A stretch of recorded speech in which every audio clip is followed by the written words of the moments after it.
حضور صلی اللہ علیہ وآلہ وسلم نے ہم پر یہ بات واضح فرما دی۔ مشکات شریف کی حدیث ہے 2774 نمبر، اور مسند احمد کے اندر 8985 نمبر حدیث ہے۔ حضرت وابصہ رضی اللہ تعالیٰ عنہ، دیکھیں کتنا پیارا نام ہے وابصہ۔ آج ہمیں اپنے بچوں کے نام رکھنے کے لیے کوئی نام نہیں ملتا۔ حضور صلی اللہ علیہ وآلہ وسلم نے فرمایا تم اپنے بچوں کے لیے وہی نام پسند کرو جو میں نے اپنے صحابہ کے لیے پسند کی۔ حضرت وابصہ رضی اللہ تعالیٰ عنہ آپ فرماتے ہیں کہ میں گھر میں بیٹھا تھا سوچنے لگا، یہ نہیں فرماتے کہ میں بولنے لگا، یہ فرماتے ہیں کہ میں سوچنے لگا کہ نیکی کیا ہوتی ہے اور بدی کیا ہوتی ہے۔ میں سوچنے لگا، اس بات کو ذہن نشین رکھیں۔ حضرت وابصہ رضی اللہ تعالیٰ عنہ آپ فرماتے ہیں میں گھر میں بیٹھا تھا سوچنے لگا کہ نیکی کیا ہے اور بدی کیا ہے۔ میں گمان میں بیٹھا تو میرے اندر سے آواز آئی کہ وابصہ سوچتا کیا ہے؟ تیرے سامنے سمندر ہے، جا جا کے مدینے والے محبوب سے پوچھ لے۔ حضرت وابصہ رضی اللہ تعالیٰ عنہ فرماتے ہیں کہ یہ لفظ میں نے اپنی زبان سے ادا نہیں کیے، اپنی زبان سے یہ لفظ میں نے ادا نہیں کیے، یہ میرے دل میں تھے۔ فرماتے ہیں میں حضور صلی اللہ علیہ وآلہ وسلم کی بارگاہ اقدس میں پہنچا تو جب دیکھا کہ مسجد صحابہ سے کھچا کھچ بھری ہوئی، حکم یہی ہے جو بعد میں آئے وہ پیچھے بیٹھے، جو پہلے آئے وہ آگے بیٹھے۔ ادب کا تقدس کا خیال رکھتے ہوئے حضرت وابصہ پیچھے بیٹھ گئے۔ حضور نبی رحمت سید عالم صلی اللہ علیہ وآلہ وسلم نے جب دیکھا کہ وابصہ آیا، حضور نے اس طرح اپنی انگلی مبارک سے اشارہ فرمایا اور فرمایا ادنو منی یا وابصہ، وابصہ ذرا قریب آ جا۔ حضرت وابصہ اٹھے، چلتے چلتے 7ویں صف میں آ کے بیٹھے۔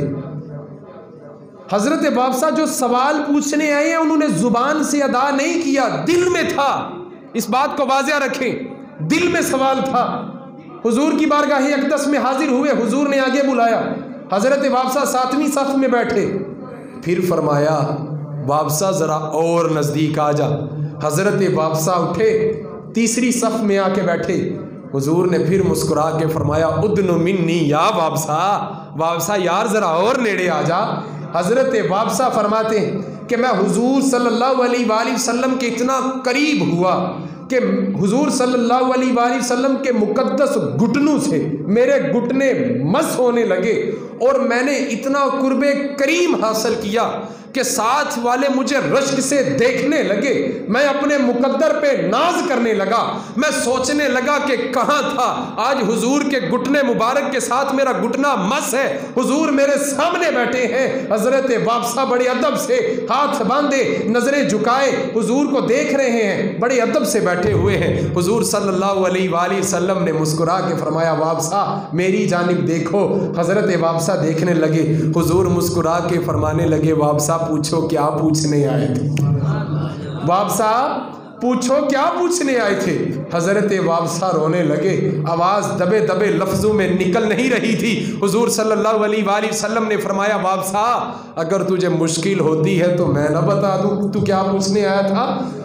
حضرت وابصہ رو پڑے، عرض کرنے لگے محبوبہ اگر تو بتا دے تو کمال ہو جائے۔ حضور صلی اللہ علیہ وآلہ وسلم نے فرمایا وابصہ تو یہ سوچ کے آیا تھا، تو یہ سوچ کے آیا تھا کہ نیکی کیا ہے اور بدی کیا ہے، تو یہ سوچ کے آیا تھا کہ میں جا کے اپنے نبی سے، اپنے آقا سے، اپنے مولا سے پوچھوں گا کہ نیکی کیا ہے اور بدی کیا ہے۔ وابصہ تو یہ سوچ کے آیا تھا، اب تو ایک کام کر۔ حضور صلی اللہ علیہ وآلہ وسلم نے کیا کیا؟ حضور نے اپنی 2 انگلی مبارک کا اشارہ کر کے حضرت وابصہ کے قلب مبارک پہ ہاتھ رکھا، حضرت وابصہ کے قلب پہ ہاتھ لگایا۔ حضور صلی اللہ علیہ وآلہ وسلم نے فرمایا وابصہ سوال میں نے بتا دیے، اب جواب تو اس طرح کر اپنے دل سے پوچھ، جواب اس طرح کر تو اپنے دل سے پوچھ۔ حضرت وابصہ کفیت میں تھے، حضور صلی اللہ علیہ وآلہ وسلم نے فرمایا وابصہ تو پوچھنے آئے کہ نیکی کیا ہے اور بدی کیا ہے، اب سوال تجھے میں نے بتائے ہیں، اب حضور صلی اللہ علیہ وآلہ وسلم کے ہاتھ کی یہ کرامت تھی کہ حضور نے جب حضرت وابسہ کے دل پہ ہاتھ پھیرا اور فرمایا وابسہ کہ اب سوال میں نے بتائے ہیں جواب دل سے پوچھ لے، تو ہم یہ مانتے ہیں کہ حضور کا جب حضرت وابسہ کے قلب پہ ہاتھ پھیرا تو گویا اللہ نے حضرت وابسہ کے دل کو دین کا عالم بنا دیا۔ حضور نے فرمایا پوچھ وابسہ اپنے دل سے، پوچھ کیا آواز آتی ہے۔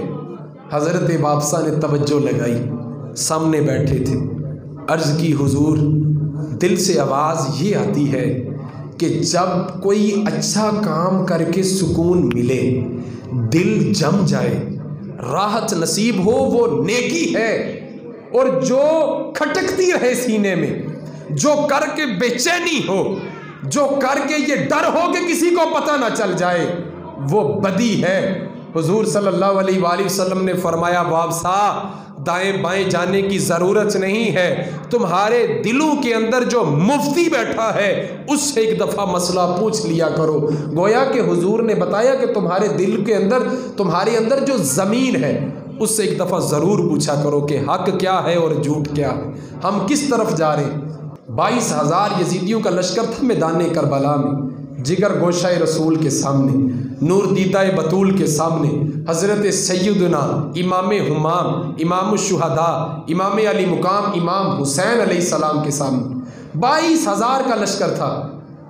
آپ تنے تنہا، آپ نے فرمایا یزیدیو میں جگر گوشہ رسول ہوں، نبی کی آخری نشانی ہوں، اس وقت پوری روئے زمین میں مجھ سے افضل بندہ کوئی نہیں اس زمین پہ، پوری کائنات میں اس وقت میں اکیلا نبی کی نشانی رہ گیا ہوں، اور اس کے بعد کوئی نبی کی نشانی تمہیں ملے گی نہیں۔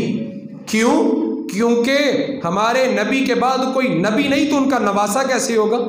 مل کے درود شریف پڑھ لیجیے، الصلاۃ والسلام علیک یا سیدی یا رسول وعلی آلک رستہ دیجیے وعلی آلک وصحابک یا سیدی یا حبیب اللہ، الصلاۃ والسلام علیک یا سیدی یا رسول اللہ وعلی آلک واصحابک یا سیدی یا نبی اللہ۔ عظیم عبادت صلوات ذرا مل کے پڑھ لیجیے، الصلاۃ والسلام علیک یا سیدی یا نبی اللہ وعلی آلک واصحابک یا سیدی یا نور اللہ۔ 22,000 یزیدیوں کا لشکر تھا، امام حسین تنے تنہا سامنے تھے۔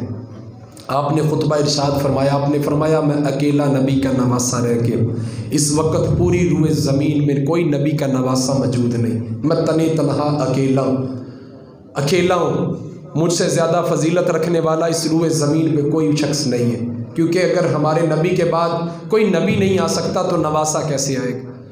عمر بن سعد نہیں پہچان سکا حق کو، عبید اللہ ابن زیاد نہیں پہچان سکا حق کو، ہولی بن یزید نہیں پہچان سکا حق کو، یزید نہیں پہچان سکا حق کو، لیکن جب امام علی مقام نے گھوڑے پہ بیٹھ کے آخری خطبہ ارشاد فرمایا تو اسی خطبے کو سننے والوں میں یزیدیوں کی فوج میں تھے حضرت حر بن یزید۔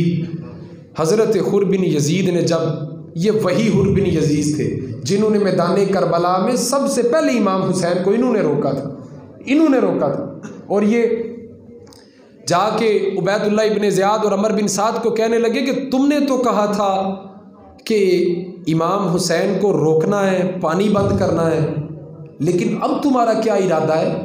تو عبید اللہ اور عمر سعد کہنے لگے جی اب ارادہ بھی یہی ہے، فیصلہ بھی یہی ہو گیا ہے کہ ہم نے معاذ اللہ انہیں شہید کرنا ہے۔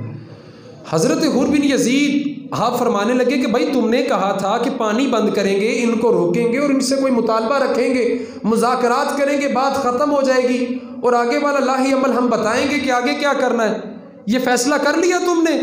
کہا جی ہم نے فیصلہ کر لیا اور فیصلہ کر چکے ہیں، فیصلہ یہی ہے کہ معاذ اللہ ہم نے امام علی مقام کو شہید کرنا ہے۔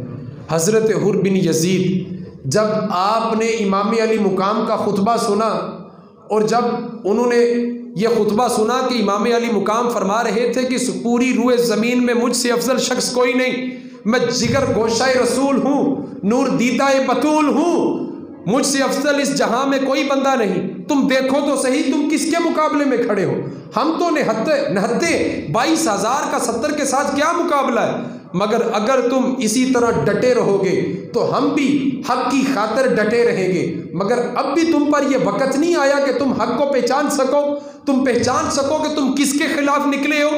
حر بن یزید کو امام علی مقام کی یہ تقریر متاثر کر گئی۔ حر بن یزید اپنے ہی لشکر کے اندر، یزیدی فوج کے اندر بندے اکٹھے کرنے لگا، لوگوں کی منتیں کرنے لگا، کہنے لگا لوگوں تمہیں کیا ہو گیا ہے، پاگل ہو تم لوگ، کس کے مقابلے میں کھڑے ہو، جگر گوشہ رسول کے مقابلے میں، کتنے بیوقوف ہو تم، چلو ان کی جانب چلتے ہیں، ان کی طرف سے لڑتے ہیں، ان کی خاطر مرتے ہیں، ان کے نام پہ مرتے ہیں، چلو آؤ ان کی جانب چلتے ہیں۔ حر بن یزید نے ایک ایک بندے کے پاس جا کر کہا کہ آؤ ان کے پاس چلیں، آؤ ان کے پاس چلیں۔ کوئی بندہ نہ آیا، کوئی بندہ جانے کو تیار نہ ہوا۔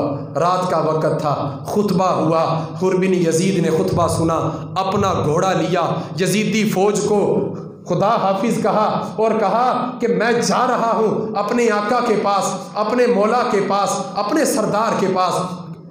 گھوڑا لیا، گھوڑے کو ایڑی لگائی اور پہنچ گئے حضرت امام علی مقام امام حسین کی جانب۔ وہاں جب پہنچے تو حضرت امام حسین نے خود استقبال کیا۔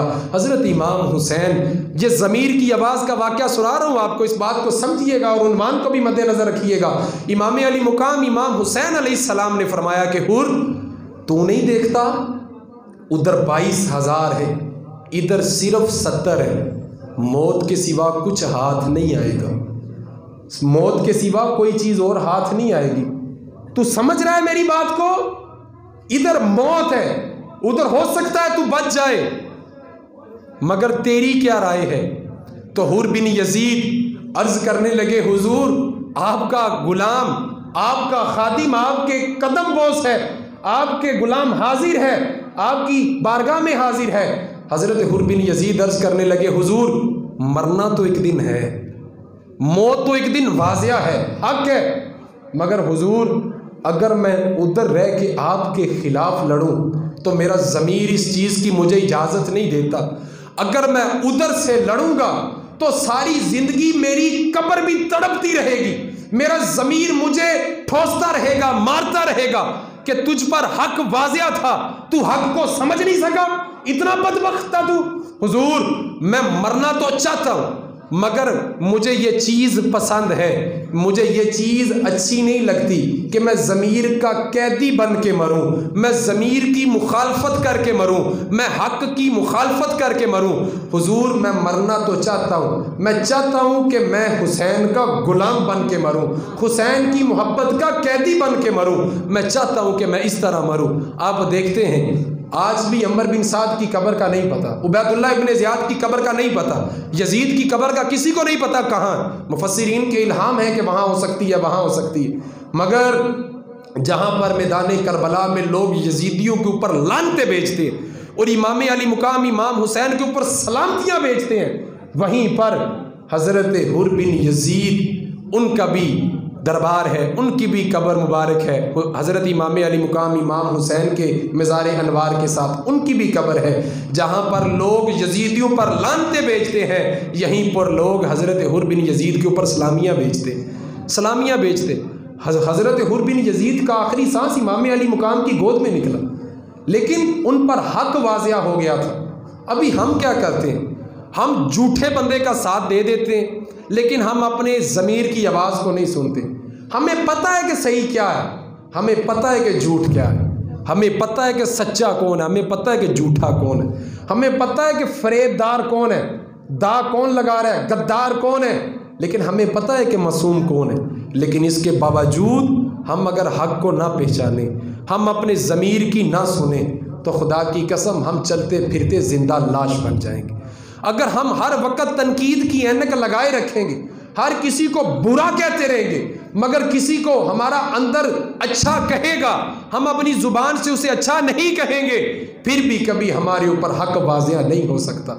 ہماری تو یہ عادت بن گئی ہے نا، جدھر کی ہوا ہے بس ادھر جانا ہے، جدھر تماشا لگا ہوا ہے ادھر کھڑے ہونا ہے، جدھر رش ہے ادھر جانا ہے۔ ہم کبھی یہ نہیں دیکھتے کہ وہ تنے تنہا بیٹھا ہے, حق بات کرتا ہے, اس کا ساتھ دینے والا کوئی نہیں, لیکن میرا ضمیر یہ چاہتا ہے کہ میں اس کے ساتھ چلوں, میرا ضمیر مجھے کوستا ہے کہ میں حق کو پہچانوں. ہم کبھی اس طرف نہیں چلتے. اللہ تبارک و تعالیٰ نے قرآن مجید فرقان حمید سورۃ القیامہ آیت نمبر 14 میں ارشاد فرمایا, بل الانسان علی نفسہ بصیرہ, کہ انسان تو جو مرضی بہانے کر لے, تو جو مرضی ہیلے کر لے, تو جو کچھ مرضی کر لے, تو جانتا ہے کہ تو کیا کرتا آیا ہے اور کیا کر رہا ہے. تجھے پتا ہے کہ تو جھوٹا ہے کہ تو سچا ہے. تیرا دل ہے نا, جو تیرے دل کے اندر مفتی بیٹھا ہے, وہ تجھے فتوے دیتا ہے کہ یہ سچ تھا, یہ جھوٹ تھا. ابھی ضمیر کا ہمارا عنوان تھا کہ ضمیر کی آواز کو سنی, اور اس کی آگے والی آیت میں اللہ تبارک و تعالیٰ ارشاد فرماتے ہیں وَلَوْ أَلْقَىٰ مَعَاذِيرًا, تو جتنے مرضی بہانے بنائے, جتنے مرضی طریقوں سے اپنے آپ کو بدلنے کی کوشش کرے, مگر کوئی بہانہ تیرے کام آنے والا نہیں. تو جانتا ہے. ابھی ہوتا کیا ہے کہ اگر آپ اچھے برے کی تمیز جانتے ہیں, نیکی اور بدی کا لحاظ جانتے ہیں, تو بھائی جان مبارک ہو, آپ کے دل کے اندر ایمان کی شمع روشن ہے. اگر آپ اچھے اور برے میں فرق جانتے ہیں, اگر آپ سچ اور جھوٹ میں فرق جانتے ہیں, اگر آپ کسی مخلص میں اور غدار میں فرق جانتے ہیں, تو آپ کو اس بات کی مبارک ہے کہ آپ کے دل کے اندر ایمان کی شمع روشن ہے. اور اگر آپ پر حق عیاں نہیں ہوتا, آپ اچھے برے کو پہچان نہیں سکتے, آپ سچے اور جھوٹے میں فرق نہیں کر سکتے, آپ کسی درویش پر اور کسی چودھری پر کوئی فرق نہیں جانتے, آپ کسی صوفی پر کسی دنیا دار پر کوئی فرق نہیں جانتے, اگر آپ نیکی اور بدی کے بارے میں فرق نہیں جانتے, آپ اچھے اور برے کی تمیز نہیں رکھتے, تو بھائی جان پھر بھی آپ کو مبارک ہو, آپ کا ضمیر وفات پا چکا ہے. جس بندے کا ضمیر اسے اچھائی پر روکتا ہے تو بدی کرنے کو کہتا ہے, اس کا ضمیر وفات پا چکا ہے. ضمیر مرتا ہے احساس کی خاموشی سے, یہ وہ وفات ہے جس کی خبر نہیں ہوتی. جن لوگوں کے ضمیر مر چکے ہیں, کسی کے ساتھ ظلم کر کے, زیادتی کر کے, کسی کا مال ہڑپ کے, دال لگا کے, فریب لگا کے, اگر ان کو رات کو سکون کی نیند آ جاتی ہے, تو میرے بھائی اللہ کی بارگاہ میں توبہ کرنی چاہیے کہ ہمارے ضمیر اتنے مرتد ہو چکے ہیں, مردہ ہو چکے ہیں کہ ہم حق کو نہیں پہچان سکتے. فرق یہ نہیں پڑتا کہ آگے والا آپ کو کیا کہتا ہے, فرق یہ پڑتا ہے کہ آپ کیا سوچتے ہیں. آپ کا معیار آپ کی اپنی سوچ پر ہے, آگے والے کی سوچ پر آپ کا معیار نہیں ہوگا. آگے والا تو بدلہ بھی لے سکتا ہے, کوئی یوزر بھی رکھ سکتا ہے, کسی وجہ سے آپ کی غیبت کر سکتا ہے, کسی معاملے میں اسے نقصان ہوا ہو تو وہ آپ کے کپڑوں پر کیچڑ اچھال سکتا ہے, مگر آپ کی سوچ کیا ہے یہ بات واضح ہے. اگر آپ نیکی اور بدی میں فرق جانتے ہیں تو آپ کا ضمیر زندہ ہے, اگر آپ نیکی اور بدی میں فرق نہیں جانتے تو آپ کا ضمیر مردہ ہو چکا ہے. اللہ کی بارگاہ میں رجوع کریں.